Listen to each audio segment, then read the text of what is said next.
I'm just gonna flex my logo really hard right before this and just put it on the screen, just as like one little jab. I don't know why you wouldn't. Coolly. Just Nick, quick. ready? Sure. Just come on right away. Jeff, ready? I guess. All right, let's do it.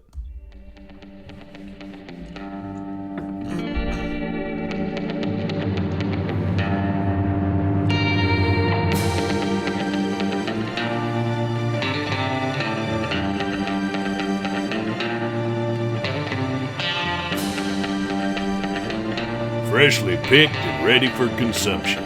Here comes another round of the Radishcast. Another Radishcast coming in for you. I'm your fearless commissioner and non-toilet participant, Mike Fisher. Along with me, just like every time, my co-host Nick Spillstole, and Jeff, you can call me Daddy Gregory. Let's turn some numbers into facts. Let's hear it. Hi, Daddy. That's what I like. No, one more time. Thank you. Okay, fine. Hi, Daddy. Thank you, Daddy. Thank you. More, please. More, Daddy. More. I can't wait to get into that one. Nick's not having a great week. He might accidentally lose internet connection halfway through the show. We'll see. Sorry, guys. Bye. You were frozen. But I thought that is what he did every single time. Just, I don't really like this point. Just click. It's like, it's kinda, I have nothing more to say. This kind of sucks. I'm out of here. just gonna leave. Bye. Yeah, well, it'll be a quick show today. No guests, only 3 games to talk about. Couple of general topics, but yeah, well, I'm excited for it. I'm excited to have the season wrapped up. Pro Bowl's going to be fun. Got some year-end awards coming up, but let's hop into this to start with.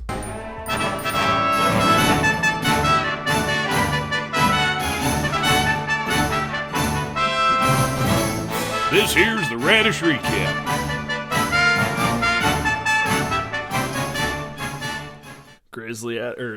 Radish Recap coming in for you. We got Grizzly Adams taking on I Am Left-Handed in the championship game. A dead even line to start with. Grizzly Adams takes the win, 115-76. I tried to curse Cooley by picking him. Didn't work so much. He ends up getting the win. So, Jeff, toss it over to you first. What you seen in this one? Hit it, Mike. Let's start with this. Oh, I was not ready for a hit it right off the bat. That's what I do. Send it, Jeff's worst coach of the week. That's what Nick always does to me. I know. Yeah. Figured I'd spice it up a little bit on the end here. Yeah. Worst coach of the week has to go to KMO. Revenge game, championship matchup, and he puts up sub 76 points. His team just takes an absolute dive in a big pressure moment. Thought he was going to pull it out, and just nothing. I mean, you look at his lineup here right now. He's got 2 guys that hit double digits, and OBJ and his quarterback, Kyler Murray. Everyone else, just horrible. So, sorry, Kyle. You're the worst coach of the week this week. Yeah, and, we kind of talked about this earlier in the year, how if Kyle was going to run into a problem, maybe it was going to be the fact that he wasn't all that deep. And that kind of seems to have caught up with him a little bit here. No Waller. Hopkins been out for a little while here. And the guys he's filling, have been okay. But just not enough to keep that lineup as powerful as it was. Yeah, 75 points ain't getting it done very, very much anywhere. But Nick, Cooley's side of the ball, what are you seeing over there? So I called Cooley. We're talking about the Pro Bowl. We'll get into that later. But he was talking to me. He's just been consistent through this playoff stretch. He hasn't had to have to do too much. I think he's averaging right around 115, 120. Just solid performances. No one booming. He has a lot of solid people here. Renfro, great. He's been great the last couple of weeks. It's been awesome to see Debo keeps doing Debo things. Just an all-around solid performance, even with Kelsey only having 11. And Mac Jones, he planned it, baby. He knew. Yep. Well, yeah, when you look at the teams he had to play against, you look at between me, Ben, and Kyle, I'm willing to bet that those are 3 of the top 4 teams as far as putting up spike weeks throughout the season. I think Ben had 1 game all season under 100 points. I had 1 game all season under 100 points, and he just catches you on the right day. So, congrats to Cooley for that, though. I mean, it takes a lot to have a team that's that consistent, and he's been that way all year.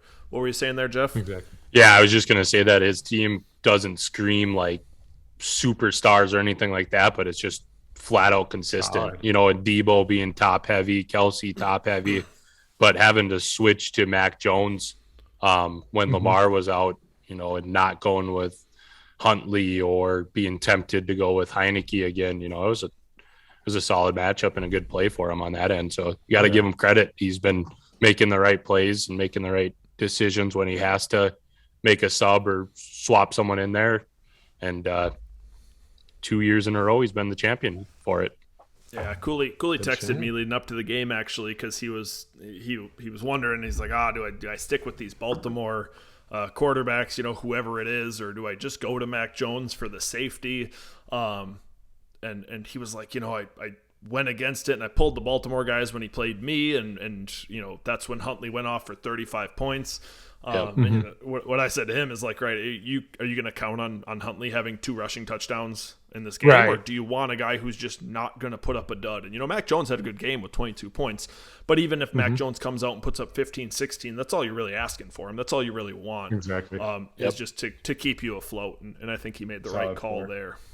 And the way Mac Jones did it too, like you look at some of his passing touchdowns, 6 yards, 4 yards, 20 yards, they get down to the red zone. Cause I was paying pretty heavy attention to this one just cause I had the running backs there, and, he throws it 4 yards and 6 yards. It's like, come on, run that in. But, that's just kind of who he's been all year, is just super consistent and super efficient. And to put up 22 points to basically level out against Kyler Murray, that's a win any day. For sure. Well, a rematch of the championship game that goes the exact same way it went last year onto a rematch of the third place game. We got Benny and the Jets taking on the Aaron Rodgers football team. Football team come into this one as a 10-point favorite, got the win 91-78, rewriting it, getting the win this year when they couldn't pull it off last year.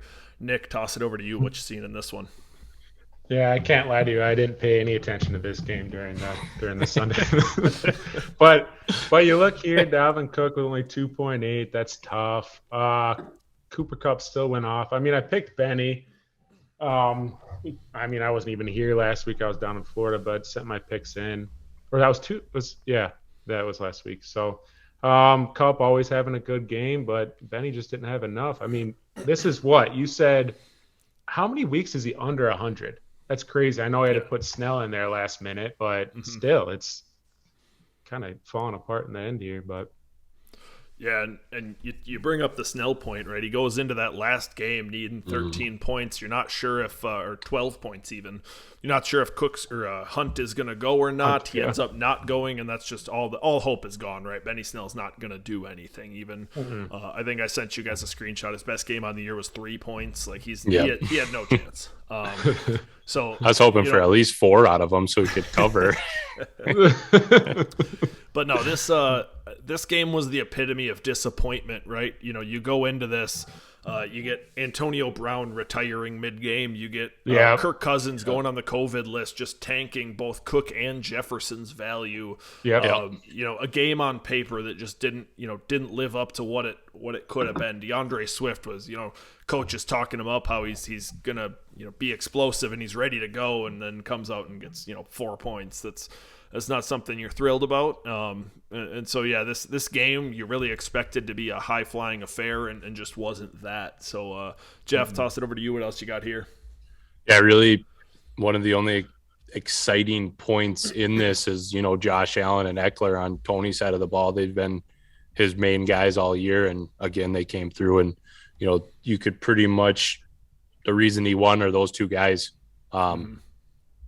Surprising and a little disappointing that Waddle and Parker didn't really have that good of games. I mean, that Miami offense only put up 3 points, so it's hard to put high scores on the board when you're not getting in the end zone as a team. But, I think it's more disappointing on Ben's side, just with guys like Cook, Mike, you mentioned it, and Diggs. Really, Diggs just hasn't been the same guy that he's been was last year. It feels like that way, at least. But, Tony gets a little payback. He gets the third place this year, so happy for the guy. Yeah, it's really funny you bring up Diggs, especially because, wide receiver 9 on the year. But you're absolutely right. He didn't do what he did last year. Last year was insane. He was just otherworldly. So it's funny how, a guy that still is the wide receiver 9, right? That's a good year, but you're just a little disappointed because he's not what he was. The same thing we talked about with, Kupp and Taylor last week. So, yeah, it's really interesting. Well, with all those money makers out of the way, let's move on to the game we've all been waiting for. We got the Tater Taints taking on Jay's Juggernauts in the Toilet Bowl. Taints came into this one as a 1-point favorite. Jeff was the only one that had faith in himself. The 117-109 victory. I know, Jeff, I know you gave the worst coach of the week to Kamo. I wonder how much of that's just because you felt a little bad for Nick. You didn't want to pour it on all too much. But, yeah, Nick, I'll give you the drop there then for maybe why you could have been the worst coach of the week. Nick's bum of the week. Spare any change, sir? No, off! Yeah, so, I expressed it in detail in the Slack channel. I didn't know how I was going to make it through the night. I was up all night there. I started Hill last second over Russell Wilson. I had Russell in there all week. I'm like, they're going against the Lions. I know Penny's going to be involved heavily. Detroit sucks, but maybe they're going to put up enough points to make them keep pushing. Last second, I took the safe floor with Hill, and it cost me getting out of the toilet bowl. So I am the bum of the week. Yeah, and going into this game, of the weeks to run into Jeff, right? This is probably your best performance of the year, Jeff. Second best. You had a good game against me. I remember during the regular season, like 130 or something like that. But second best performance of the week. The time to do it. Those early games, Harris and Jacobs scored within the 5 minutes of football being played, even, and it looked like this was really going to turn into a runaway.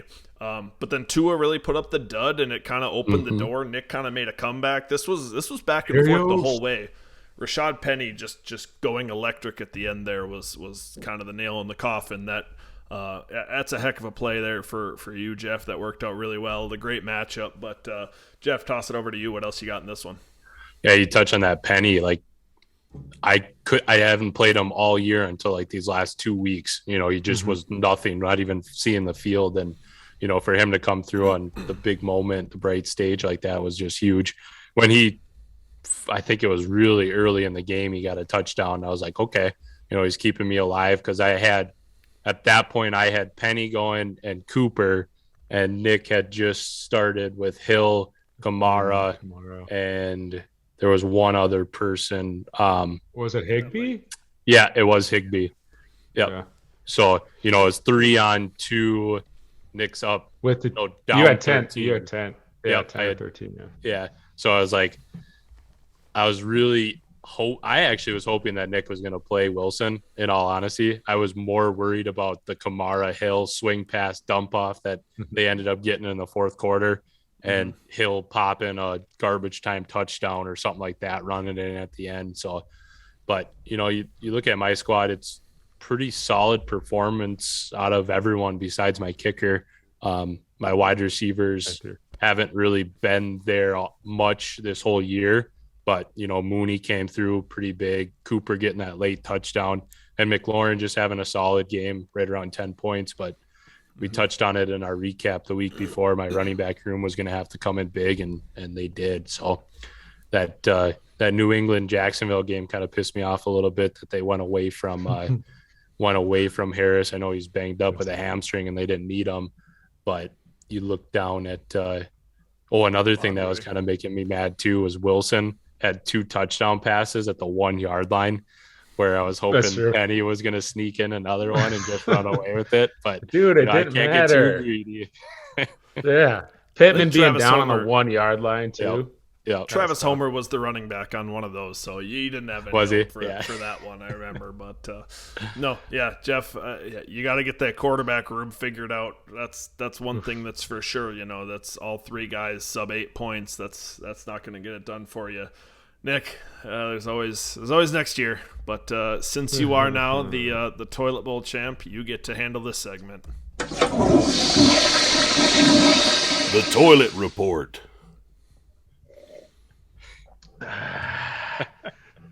All I have to say is year of the goddamn tape, boys. It's been a rough one for you, eh? It's tough. It's been tough. And you know what? We'll bounce back next year. I want to say I have faith in my lineup, but I just don't that much. Hopefully we get out of the toilet bowl. Maybe we can make it into the playoffs next year. I don't have draft capital really. I have 0 depth. We'll see what we can do next year. Just make it there is just what I'm trying to do. So, hey, you have experience now. Hopefully you don't have to use it next year. But now you know how experience in the toilet bowl can come through. It's big, big time. It's true. There's never been a back-to-back toilet bowl winner, so you got that going for you. History's on your side. Hey. All right.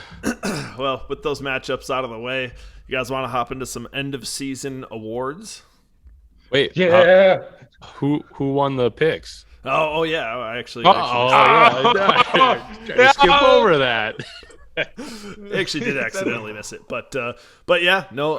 If Nick would have been able to pull that game off, it would have been a double whammy to Jeff because that also was the only thing holding me back from jumping him in the rankings. But as it stands, Nick with an 0-3 week, I was 2-1, and Jeff was 1-2, which was just enough for him to hang on. So Jeff takes the half game lead, the win over me. Nick pulling up the rear. So. Next time I see Jeff, he gets to hold the ring for me until next year. Keep it safe. What a meltdown I had this year. Yeah, Nick, Meltdown you were in a picks. commanding lead for a while there. Huge lead. 2 weeks in a row, I was like, I think I had 1 right pick. Over 2 weeks, yeah. Yeah, it was brutal. Yeah, so... overall, not maybe a great look. Jeff is, finished 49-48, just barely above 500 as our winner. We so suck. Maybe not a great look overall for the cast, but who cares? Nobody pays Just shows us to how do this. it just shows how strong our league is. Anyone can beat anyone. Well, and a big part of It's it, tough I think. match. I think picking against the line is probably the toughest part of it. When without a doubt. we were picking them straight up, we were doing pretty well. But picking against some of these 25-point lines is tough to keep up. It's tough. Yeah, no one's paying us to do it, so who cares if we're right? But all right, Fun year. you guys ready for some of these end of year awards? Let's do it. All right, so I haven't looked at these yet. I have an email in front of me with 4 Word documents with text so small I can't see what's in them. I hope that I don't have Microsoft Word on this computer, so I hope that when I can get the preview within Gmail that it'll give it to me right. Which one you guys want to read first? I'm gonna let you guys pick it. What do you want? Coach of the year. Yeah, I think we got to start. We got to start with the top. Start top of strong. the top. Yep. All right. So the coach of the year, live on the air.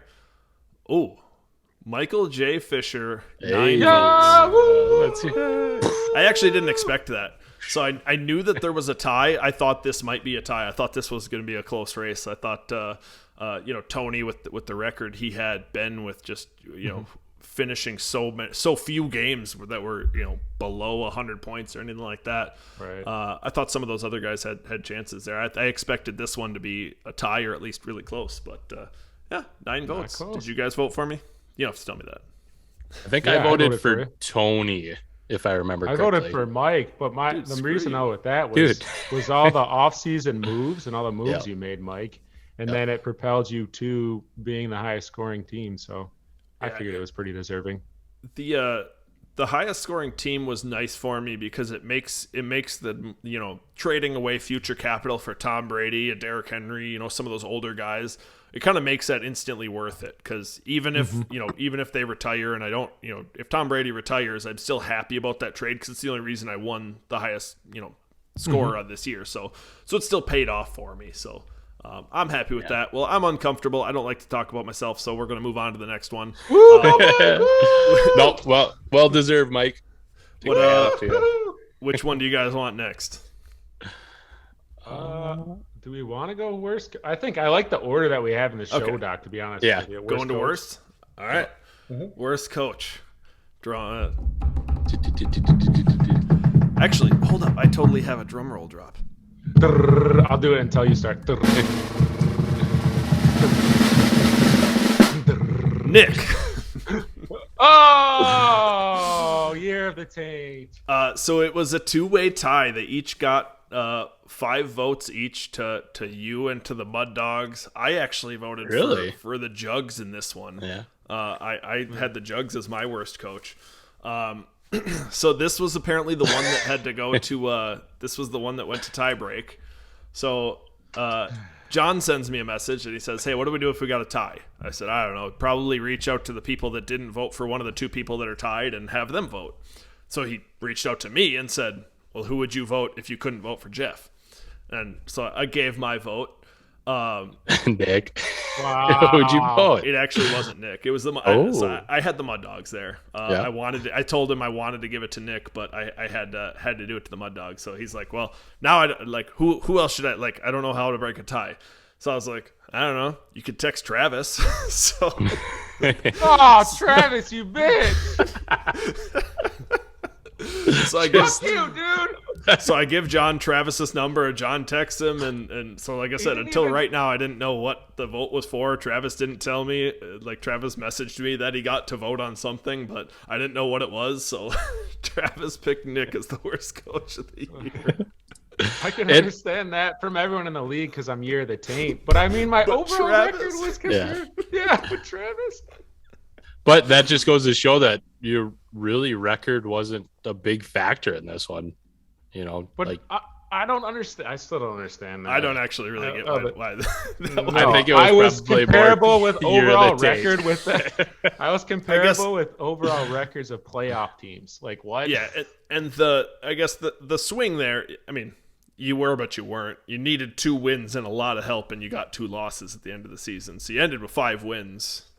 So you were still a little bit off. But regardless, I think for me, if I was to make that case, I would say, the Mud Dogs finished terribly, but they picked up draft capital along the way. So they're set up for a future. Yeah. They made moves for the future. You sold out for this year and then ended up and third then to last. still win the toilet bowl. Yeah, that's true too. That's where I would kind of make that case. I'm surprised I wasn't tied or in that tie. I thought for sure it would be. Me too. I gave it to you. Me too. Yeah. Well, Nick. Oh, sorry. Interesting. Just pour more salt on the wound. I didn't salt everywhere. It does make sense when you talk about draft capital, how I killed myself and then still did nothing this year. So yeah, I can understand that then. It's the sellout, right? If the Rams missed the playoffs after trading away all of their picks, you'd be like, wow, the Rams are the worst, team in the league. You wouldn't say it's the Lions who are setting themselves up for the future. I'd still say it's the Lions. But no one would have saw Allen Robinson being shitty all year. Yeah, that's you don't see that. Except for Stank. Yeah, Stank would have saw it. Stank knew it. He did see it. His inside source over there told him. Exactly. All right, what do we got next? We got the Unlucky Duck. So this is a new one this year. Last year we only had the Lucky Duck. It felt right to add the Unlucky Duck. So the Unlucky Duck Award. Oh, yeah. Jordan. Ooh, a tight finish here. Jordan. So Nick, you actually got 5 votes for the Unlucky Duck. And the worst coach. Weird. But Jordan got 6. So Jordan with the Unlucky Duck here. I could see it, especially when you look at the McCaffrey, right? Drafts him 2 years in a row, can barely use him. That hurts pretty bad. I don't know what else you guys got with Jordan here. Is this where you went? I think that I'd have to look back, but I think who were the other candidates for this one? Me, I believe it Nick, was just Jordan, Nick Jordan, maybe there was one other. No, it's just Nick and Jordan. I think. But how did they only have 5? I think I picked Jordan basically for the amount of injuries that he's had over the last, season, McCaffrey's the biggest one too. I mean, he's huge. Yeah. You pick him 101, and you can't. I think he's played 5 games in 2 years, and it's just That's unlucky. Yeah, I pulled this one up. very It was just Nick and Jordan, but How's it 5'6"? I don't know. I didn't do the voting, man. What do I know? I'm opening a Word document. This is great radio right here. Someone just didn't vote. Voting for the other ones. I abstained. I abstained, Nick. Yeah. All right, we got one more. The Lucky Duck Award. I have a feeling I know who this is, but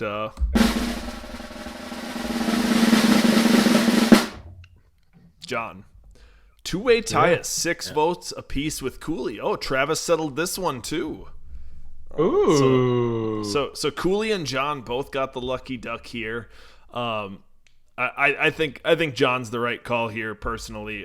You looked at, other than the first 4 weeks of the season or so, John's points scored were not good. He went on a stretch there where he won 3 games in a row with like 80, 70 points, just terrible. Just getting lucky. So snuck into the playoffs with all that.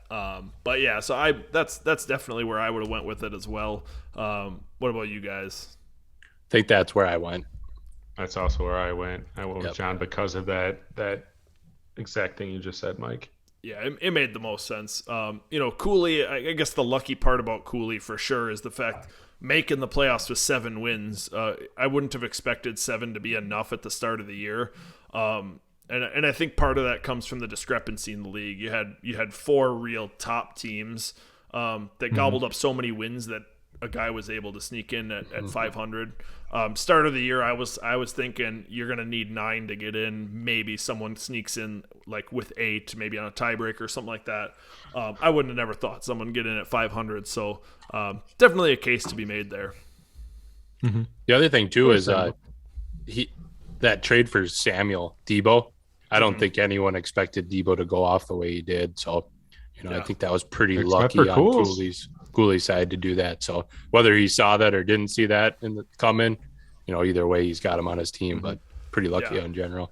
And the one last thing, I think what's getting lost on that trade a little bit, because I feel the same way, right? That's an enormous win. But if you look at Joe Burrow, I mean, he put up 1,000 yards in like 2 games. So, I mean, we're looking at that trade now and we're like, man, Debo's insane. Debo's crazy. One injury and, 10 years of Joe Burrow, and this could go the other way just as easily. So, obviously this year it's benefit to Cooley, but that could change in the future here. So, very true. All right. Awards out of the way. Exciting. Congrats, guys. Yeah. Jeff's not an award winner. Nick, we are award winners. Both of us together. Woohoo! Thanks, guys. All right. Well, want to touch on the Pro Bowl real quick here. Nothing specific. We're not going to pick the game or anything because we're not 100% sure who's starting in the game yet. But I do want to talk. Jeff and I are both on Team Lil Jordan. Nick, you're over there on Team Frozen Hurricane, or I don't know what the final name decision is going to be there. We're Lil Jordan's children, but no, I mean I can only speak to our side of it. We're kind of feeling it right now with the Packers locking up the 1 seed. How do we count on a Devontae Adams or an Aaron Jones? Joe Burrow's not going to play in week 7 or week 18, so we're stuck with what we thought were 2 a good play of Chase and Higgins. One of them's going to pop. Now, can we trust either of them? So, we're kind of getting hit hard. Jeff, any other decisions or things that stick out from our team? The only thing is we're gonna have to be running back heavy. You touched on those wide receivers, losing both those Cincy guys and Adams. It's 3 wide receivers that might have cracked our lineup, but now with all of them in kind of crappy situations, we might roll with 2 running backs and 5 total running backs. So it'll be interesting. The ground game will have to come through for us if that's the way we go. But other than that, just kind of going through the lineups that everyone's putting out. There's some similarities, some preferences you can see. It's pretty cool to see what what guys think of and where matchups fall in their decision process. But I think it's going to be fun. I think we're definitely the underdogs, Mike. I think our squad compared to their team is no question. If you just look at name wise, it's going to be a fun one, but we'll see what we can do. Yeah, we're going to be relying on some backup running backs to go off in their now starting roles. But Nick, what about your team? Any interesting decisions or anything like that? To be honest, not really. I mean, we were talking about this before. It was just you go through the lineup and you have to start these guys. And there was like one decision, and Mixon got COVID, so that was a decision we were throwing Kamara in there. I mean, Patty Mahomes versus Herbert was the other decision we talked about. But other than that, it's how do you not start all these guys? So it, like you were saying, but most of them are from Tony and Ben's team. So I want to get that out there. Me, Joe, and Troy are not participating much in this Pro Bowl.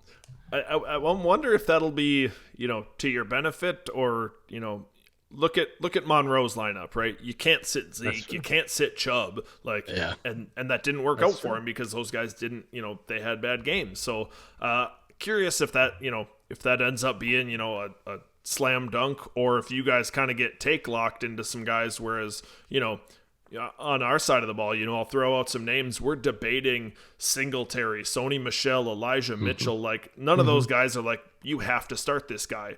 But, all three of those guys on Stank's team, we can kind of pick a matchup we like. So it could hurt us. It could help us. It'll be really interesting to see how that plays out. Because we might Kyle on our team, basically. That was his whole season. Yeah. But we definitely have to go guys, matchups. We got to go matchups. That's the only way we're going to even compete in this one. So yeah, for sure. Well, anything else on the Pro Bowl or season-ending awards or anything, guys? Is Nick? Are you doing the DFS? Are you putting that together? Yeah, I forgot about that. I'll put that. I'll send that out. We'll probably just do Sunday games, is my guess. I don't even think you can do a slate for all the games for Saturday and Sunday, but I'll just do the Sunday main slate. Yep. Yeah. And then we'll go from there. I think that'll be good. I can't remember. We split up the money, winnings and stuff, just like our league splits it up. So we'll do the same percentages based off that. And then I forget the buy-in. Do you guys remember? Off the top of your head? $10? I don't know. Yeah. I think it was somewhere around 10. I think it was somewhere around 10. That's always fun 10, too, because $10. 10 now. Yeah. Because I don't do those lineups. So like the pick and choose and grab guys that you don't have on your team. It's pretty fun to watch, and I can see why you do love it. Yeah. Do it once a year essentially. Yeah, for sure. And then one last thing on the Pro Bowl is, I sent out that link. Anybody who joins the Sleeper League can watch Pro Bowl scoring live. So that's in Slack. Go ahead and click on that link, join Sleeper, and we'll go ahead and have that going. So both those things going Sunday. It'll be fun. I had one question too, Mike. So I don't know if we talked about this earlier on the podcast or not. So like in the future, this one, it's just the loser has to buy refreshments and food for the draft party. Is that right? Yep. And then next year we'll think about doing something different. Yeah, we can talk about it in the postseason owners meeting a little bit. This is kind of our introduction into the Pro Bowl. We'll see how it flows this weekend. I think it's going to go pretty smooth. It's fun. But maybe we want to set up like permanent conferences or something like that in the future. So we'll talk all about that in the owners meeting after the season. But this will be a good foot in the door for us. Yep. All right. Yeah, I like it a lot.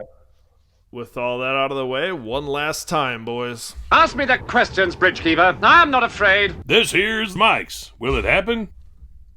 All right, Mike. Will either the champ of the toilet bowl or the league repeat in either the toilet bowl or the league? So, sorry, I wrote that down. I knew it'd be confusing saying it like that. But so is Cooley going to win the toilet bowl or championship next year, or am I going to win the toilet bowl or championship next year? It will not happen. That was Mike's. Will it happen? All right. Well, with all that out of the way, guys, it was a fun year. I don't know if we're going to do a podcast next week or not. I don't know if there's going to be a lot to talk about, so I'm thinking not. This is probably our last one of the year. Any last words? Been a fun year. 18 weeks, a couple off-season ones probably to sprinkle in before we get going for the next season. But always a fun time. Hope everyone enjoyed as much as I did. So that's all I have. Yeah, I like the already- podcast. I mean, sorry, go ahead, Mike. No, you got it. I like the podcast. The results weren't there for the year that taint, so it was a year. I guess it was fun. Yeah. It I'm was already fun. in prep mode for next year. We're on to What? next year. So I'm not. I'm taking a break. I'm taking such a big break. I need it. I need it. But with all that out of the way, keep your eyes out for the owners' meeting. Go Lil Jordan's children. Have a good one. Webster's Dictionary defines radish as a swollen, pungent-tasting edible root high in potassium, which can help lower blood pressure. Or more importantly, 3 guys spitting nonsense and talking about fantasy football. Add salt and pepper and chomp into another episode next time. See y'all later.